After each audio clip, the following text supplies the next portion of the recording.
How to download my W-2 form from Walmart if I no longer work there. Hi guys, welcome to our channel. Let's begin. The first thing you want to do is log into mytaxform.com. So go ahead and head over there. Then you want to enter the employee code 10108 over there. After that, if you are new, click on the register now option. You will have to follow the on-screen instructions to register. If you are already registered, enter your user ID and click on the continue option. Now remember that you must be signed up for the online delivery if you want visibility to your W-2 online prior to February 1st.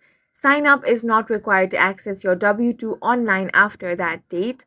Now, once you have been signed up, your W-2s will show up on the home page.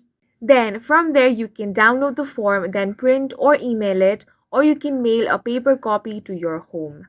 And in this way, you can easily download your W-2 form from Walmart if you no longer work there. And that's it for this video. If you found it helpful, please make sure to hit the like button and subscribe for more videos like this.